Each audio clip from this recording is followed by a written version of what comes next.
Welcome back. I'm Mike Quincy. I'm Kelly Funkhauser. I'm Joe Veselak.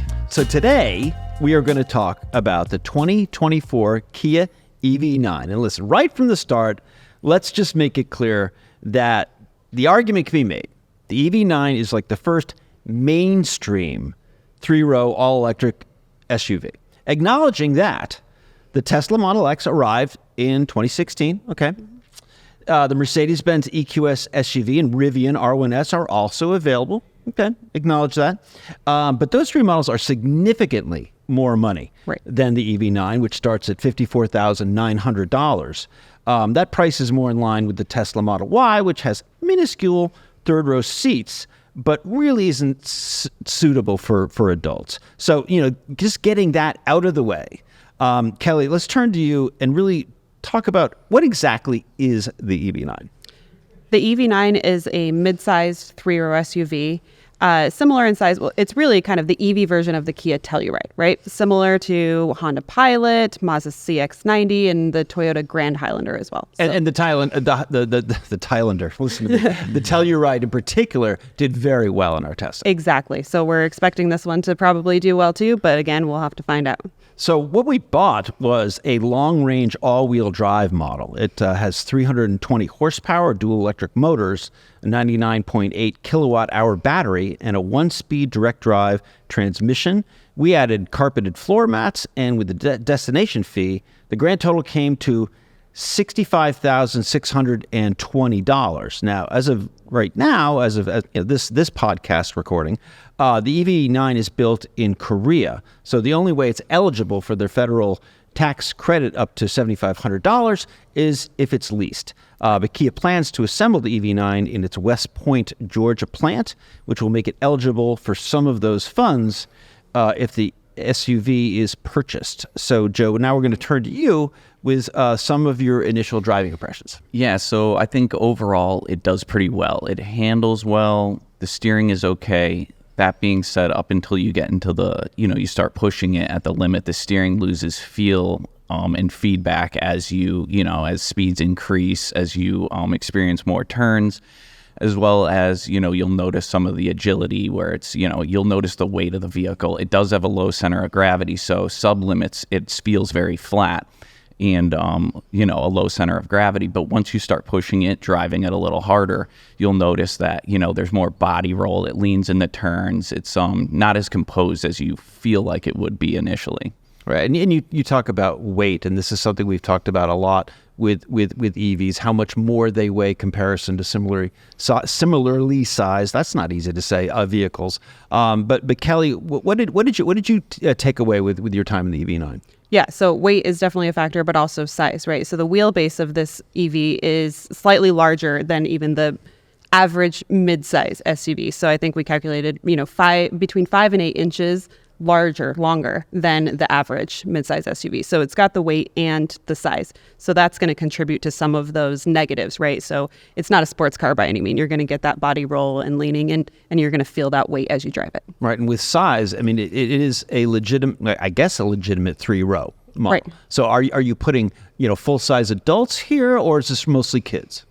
Right. So if we're talking about the third row seat, right, that's probably not a place in almost any SUV that you're really going to have a comfortable experience for any adult. It does have more headroom than footroom there. So if you do have to cram an adult back there, they're not going to be crunched over and leaning, but their feet are probably going to be a little crunched up and intrusion into putting those up there. But otherwise, it's more boxy. So that's where you get some of that headroom in the third row. And so, you have a little bit more room in the cabin for those passengers. Right, but it doesn't seem like this SUV or any SUV is rivaling the third row space of a minivan, right? No, I could definitely say I've never found myself to be completely comfortable in any of these third rows where I would say I'm willing to go on a trip that's beyond a half hour to an hour, even more of an emergency situation or in a pinch. But yeah, when it comes to three rows, you want to be in a minivan. Yeah, and this is definitely positioned sort of as a family exactly. vehicle. Kids are probably going to be fine. They don't have the longer legs, and then they do have the extra headroom. So Kids back there, probably good. Adults, maybe not a long road trip. I mean, on consumerreports.org, most of the people that come for automotive information looking for SUVs. So, the family vehicle still alive and well here. But, that being said, there's still really pretty good power in this model. Like a lot of EVs we test, it's very responsive. I mean, it's super quick, all that low end torque that we love to talk about. And we're seeing about 270 miles of cruising range, which is certainly competitive in the ballpark, would you say, for a lot of EVs this size? Yeah, I would say so. It's typical of what we're seeing. One thing I want to note, going back to power delivery, which I would like to, in first impressions, that's a high. That is very smooth. The EV9 is very smooth off the line, and that continues throughout, as you increase your speed. It's very easy to change speed, as well as the multiple levels of regen braking is great in this vehicle. You have so much adjustability, and it can adapt to pretty much anyone in their driving style, which I like a lot about the EV9. And we've seen that with a lot of Kia and Hyundai EVs. It just even in the last year or so, we did this really intense 70 mile per hour highway range test of all of our EVs just last summer, and the performance and the easy regen for the Hyundais and Kias are definitely kind of one of their trademarks, which is good. Right. And the regen, I'll just take a moment to talk about that. It's really a drivable car, right? So all of those different levels of regenerative braking all kind of feel pretty good. You can go all the way to the one pedal driving to essentially regen off, where you're just coasting like a regular gas powered car. So you have that personalization, you can change it. All the levels still felt pretty good too. But yeah, again, the 270 miles, right, for such a big car, that's quite a bit there. So the drivability and the range, it's going to be a pretty good choice. And when you talk about the regen and how easy it is to adjust it, to manipulate it, I mean, Kelly, this falls really much in your ballpark about usability controls and how what are your thoughts about how the EV9 is working out so far? Yeah, so the regen controls are great. They are pedals on the back of the steering wheel, right? So that were traditionally used in gas power cars to shift gears. Now they're able to adjust the regenerative braking. So you can kind of do that on the fly. I know several of us here mentioned specifically that we like the one pedal driving, but really only when we're the only one in the car, right? Yeah. As soon as we add passengers to the mix, then we kind of lower that down and sometimes go to the coast. Yeah. Exactly. Yeah, it's a very, very common theme amongst Right. everyone mentioning that the passengers hate that, certain Totally. aggressive one pedal drive. And But Yep, even internally here at Auto Test, we all don't even agree We don't on how agree much there. we like Yeah. it or dislike it. Right. But the ability to change it on the fly is what's key, right? Right. So you can change it, if I get into the car after Joe or, if I own the car after my spouse, then you can be able to change that, or even picking up passengers or school kids, right? Right. And even some of the day-to-day things, though, we found to be a little bit wonky. I mean, the climate controls are pretty bad. The seat heaters and the heated steering wheel buttons are on the door, which, listen, you will get used to. turn the car on. Did you figure that out? Imagine that. Right. Yeah, I think you were being maybe even a little generous with saying, that the climate controls were a little wonky. I think they're pretty bad, right? Okay. So there's very few physical buttons to control the climate, right? Anything you want to do, you have to go into the touch screen. But let's talk about where that touch screen is located. They put where all of the climate controls displays are located between the driver's screen and the center screen, which is almost completely blocked by the steering wheel rim. Makes them totally out of view when you're driving, right? So you have to kind of lean over, then touch using on the touch screen the things you want. It's also small because it's kind of squished in between those two screens there. So the touch targets, right? The actual physical amount of space you have to touch with your finger is quite small. So it requires precision while you're also leaning out of driving position. It just creates a lot of distraction while driving just to do pretty basic things with adjusting the climate control that you're doing all the time. Mm-hmm. I mean, as we've talked about with a lot of the Mercedes EVs that we've tested, to manipulate the controls, it takes that word precision. Exactly. Do you think in any parts of the design of these vehicles, they were just thinking, well, the driver will have a passenger to do all this? I mean, that's crazy, right? Yeah, you need like either a shelf or a ledge, some other form of like another point of contact so you can actually Right. get that An accuracy. anchor, right? To stick your thumb and reach with your pinky, Yes. maybe. I don't know. I feel like I'm always it feels like you're throwing darts at this screen sometimes. Yeah. When the vehicle rides rougher and When you're you're bouncing your bouncing around fingers and you're trying to moving get- and you're always hitting the wrong button. Now you got to go back, deselect, reselect, and that's just a Right. huge And I'd actually distraction. say, no, this was not intended to be used by the passenger because of where they put it. Again, it's between the driver's screen and center screen. So now it's a huge reach for the passenger Right. to go all the way across the center screen then to use the climate if you're not using those very few select buttons there. So no, I would say that's not the goal there that they went with. And even on a much lower tech day-to-day livability issues that I personally found driving the EV9 was the center console is a lot of hard plastic. Yep. And you put just like I have this aluminum coffee mug that I take with me everywhere, but it rattles around like a 1977 Buick. I mean, it was. I thought there's something wrong with this car. I hear this incredible rattle in the center console. It was the coffee cup, the coffee mug, knocking around in the cup holders. I mean, that seems like a weird detail for any automaker to just kind of gloss over. Yeah. Fit and finish is, there are a lot of hard plastic pieces around.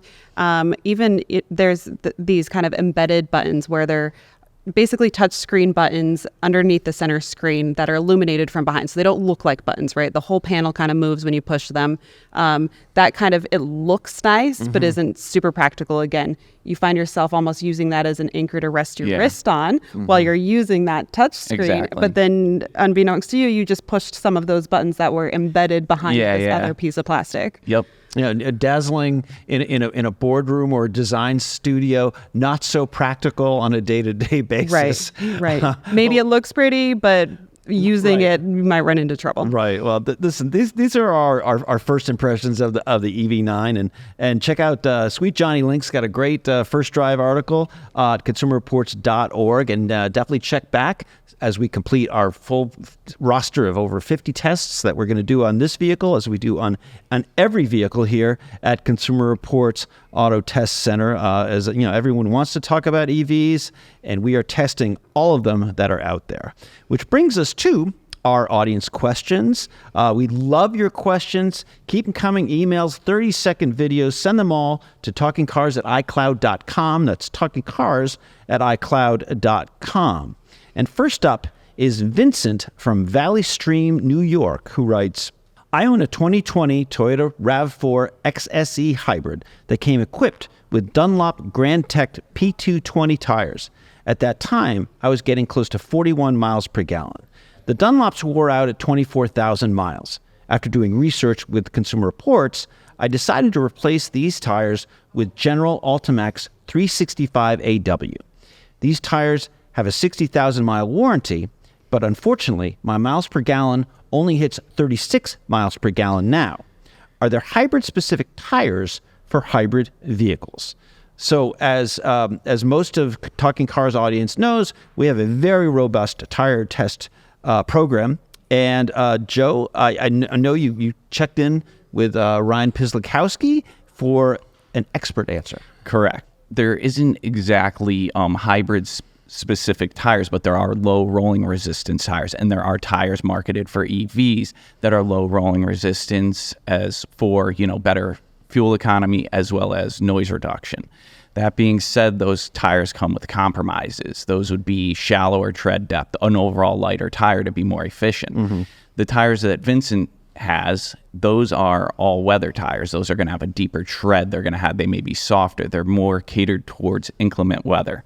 So you're going to lose rolling resistance as well as efficiency. He may maintain that 60,000 mile or that longer tread life, but it all comes as a compromise. So what he needs to look at is go look at, our ratings, look at what's a good low rolling resistance tires that still has good overall grip and the characteristics for tread wear that he's looking for. Right. And most people don't realize the nuances of tires. You're always going to get something and then give up something. Some people say, well, I don't want to replace my tires all the time. So you're going to accent your tire choice for longer wear. Or it's a performance car and you're going to accent handling and whatnot. Right. Or in this case, fuel economy. Yeah. You got to look at what's more important to you and what you're trying to get out of the tire. But you always got to keep in mind, grip and safety is very important and what conditions you're driving in. Yeah, and listen, hats off to Vincent for coming to Consumer Reports, checking out our tire information, all the Talking Cars fans out there. replacing tires, check out our stuff. It's really good. Next question we have is John from Vermont, who writes, this past June, I purchased a new Silverado 1500 crew cab, and I love the truck. This past November, the IIHS updated its safety ratings for the truck with new test results, and the news is not good, especially with a 3-year-old in the truck with me. And the moderate overlap crash test that was updated is the kind I'm most likely to experience in our rural area with many 2-lane roads. My wife is pushing me to sell the truck and get something safer. If I do make the change, trucks are out given the other truck's results. So I'm playing with the idea of a new small/mid-sized SUV or minivan or used Volvo or Audi. What do you think about all of this? So Kelly, I'm gonna turn to you for now. There's kind of a lot to unpack here in terms of truck driving, in Vermont, blah blah blah. What is your gut reaction for John? Yeah, so there is a lot to unpack. So first of all, this is an updated test from the IIHS where they added a belted dummy in the back seat to evaluate the crash protection of passengers in the rear seat.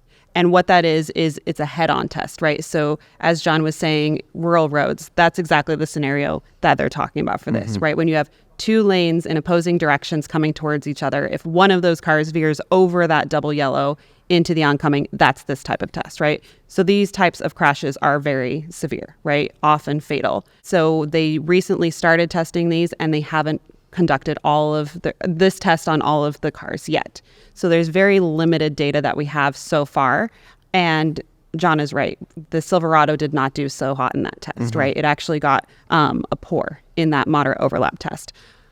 But we're also seeing that a lot of other cars are getting poors too. So even some of those small and mid-size SUVs are getting marginal or poor. We like to see good for those types of tests. So right now, it's almost too early to say, go buy this car instead because it performs well, because most cars aren't performing well. We're likely to see the vehicles get built up and the frame of the car get built up in a way to be able to pass these tests, but we don't have a lot right now. Right. That being said, so the truck is not performing well, but a lot of others aren't. However, there are new crash avoidance technologies that are coming to the market. I knew we had you on this podcast for a reason. to hopefully address this specific type of crash. So we're hearing a lot of the automakers starting to talk about this. We haven't seen a lot of them come onto the market quite yet, but they're right at the verge of coming onto the market right now. But it's funny that John, you mentioned Volvo or Audi. So the Volvo, the XC90, the 2024 that is coming out this year, so that's an SUV, is actually going to have this technology on it. So if you're specifically looking at Volvo as a brand, I would take a look and do a little bit research on that and see if that's something that you're interested in. And Joe, you and I grew up around this area, go to Vermont a lot. And we also have spent a fair amount of time driving pickup trucks, just in general. Would you want like a 1500 series pickup truck kind of as a daily driver living in Vermont, just in general? Yeah, I think I would. I would definitely. I feel like if you put efficiency aside, I feel like just the capability of the truck, as well as if you have a crew cab, you can fit 4 or 5 people in the vehicle. You can get everything you need to get done, whether it's safely or not. Obviously, with higher standards that's not the case. But I would find myself driving a pickup truck in that circumstance. Right, but I mean, we should probably have Doc M's here to talk about child safety and as a pickup truck, the best place to put a child safety seat and stuff like that. Right. And we acknowledge that pickup trucks over the last 20 years have gone from being almost primarily work trucks, trade trucks, to being family vehicles, right? They have higher trim lines. There's lots of fancy interiors. I mean, you can spend... They're roomy. Yeah, that does. They can fit a lot of stuff when you don't have the kids or people in the back. You can fold the seats up, and that's a giant, cargo area that keeps things dry out of the elements. There's a lot of capability out of a truck. And living in Vermont, you're dealing usually with a lot of snow. Trucks have decent ground clearance, so there's that. But just as we talked about with tires, there are compromises with every automotive choice. For example, Volvo does not have some of the best reliability in Consumer Reports brand reliability ratings. Some of their controls are beyond terrible. Be approved. Okay. Audi has some models that did well in Consumer Reports testing. Right. However, one of the studies that we did was called cost of ownership. Once the warranty is over for a lot of these German models like Audi, BMW, Mercedes-Benz, it costs a lot of money to maintain the car after warranty. Mm-hmm. So because I'm just bringing that up because he mentioned Volvo, he mentioned Audi, and so I guess John, if you're listening, go to consumerreports.org and check out our ratings for SUVs. Right. He mentions a 3-year-old, doesn't mention how many other kids he might have. Do you need 3-row seatings, for example? But with every vehicle that Consumer Reports tests, we do child safety seat fits and boosters and all that stuff. So again, the answer is just go to consumerreports.org. Some of us are just a little jealous that John gets to live in Vermont because it's so beautiful. One of my favorite states. So that will about do it for this episode, which was produced, of course, by super producer Dave Abrams and expertly edited by Andrew I Still Play Hockey Belize and Anatoly the Great Shumsky. As always, check the show notes for more information on the vehicles and topics that we discussed. Just a reminder, keep your questions coming to talkingcars@icloud.com. Thanks so much for tuning in, and we'll see you next week.